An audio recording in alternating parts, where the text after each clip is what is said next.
History of Kashmir episode number 1। बहुत कदीम जमाने की बात है, तकरीबन 2500 साल पहले, जब हिंदुस्तान पर मौर्य खानदान की हुकूमत थी। उस अजीम सल्तनत का शहंशाह अशोक था, जिसे तारीख अशोक आजम के नाम से जानती है। अशोक शुरू में एक सख्त गीर और जंगजू बादशाह था, लेकिन कलंगा की खूनरेज जंग ने उसका दिल बदल कर रख दिया। उसने तलवार छोड़कर अमन, मोहब्बत और इंसानियत का रास्ता इख्तियार किया और बुद्धमत का पैरोकार बन गया। अशोक के दिल में फितरत की खूबसूरती के लिए बड़ी तड़प थी। जब उसने कश्मीर की वादियों, बर्फपोश पहाड़ों और गुनगुनाते झरनों का सुना, तो उसने यहां का रुख किया। उस वक्त कश्मीर में कदीम हिंदू रिवायात और पांडवों के दौर के असरात मौजूद थे। अशोक यहां सिर्फ एक फातिह बनकर नहीं आया, बल्कि एक मुस्लिह बनकर आया। उसने वादी के चप्पे चप्पे पर अमन का पैगाम फैलाने के लिए बुद्धमत के मुबल्लिगीन भेजे। रिवायत है कि उसने कश्मीर में हजारों मुकद्दस यादगारें और खानकाहें तामीर करवाईं। वादी की खामोशी में जब बुद्ध भिक्षुओं के मंत्र गूंजते, तो ऐसा लगता जैसे पूरी फितरत अमन की लोरी सुना रही हो।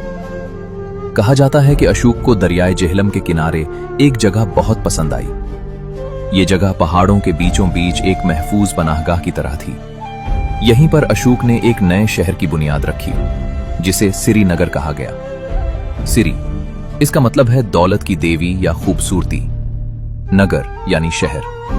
यूं श्रीनगर का मतलब हुआ खूबसूरती और बरकत का शहर। अशोक का बसाया हुआ यह शहर आज के श्रीनगर से थोड़ा मुख्तलिफ था, जिसे पुराना लधेश थाना भी कहा जाता है, लेकिन उसकी रूह वही थी जो आज भी श्रीनगर के बाजारों और दरिया के किनारों में बसती है। अशोक से भी पहले की रिवायात बताती हैं कि कश्मीर के पहाड़ों में पांडव भाइयों ने अपने जलावतनी के अय्याम गुजारे थे।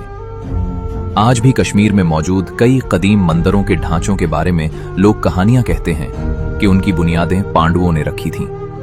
अशोक ने उन कदीम रिवायात का एहतराम किया और उनके साथ साथ बुद्धमत की नई तहजीब को परवान चढ़ाया। अशोक के दौर में कश्मीर इल्म और अदब का मरकज बन गया। यहां दूर दूर से आलिम और मुफक्किर आने लगे। ये वो सुनहरी दौर था जब कश्मीर ने दुनिया को ये सिखाया कि मुख्तलिफ अकायद के लोग एक साथ अमन से कैसे रह सकते हैं।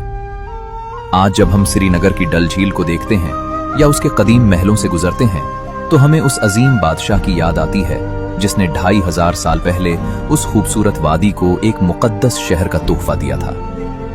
यह शहर सिर्फ ईंट और पत्थर का नहीं था, बल्कि ये अशोक के उस ख्वाब की ताबीर थी जहां इंसान और फितरत एक दूसरे के गले मिलते हैं। अशोक आजम ने कश्मीर को सिर्फ फतह नहीं किया था, बल्कि उसे अपनी अकीदत और फन तामीर से सजाकर तारीख के माथे का झूमर बना दिया था। यही वजह है कि आज भी श्रीनगर का नाम लेते ही एक शाही वकार और कदीम तहजीब का एहसास होता है।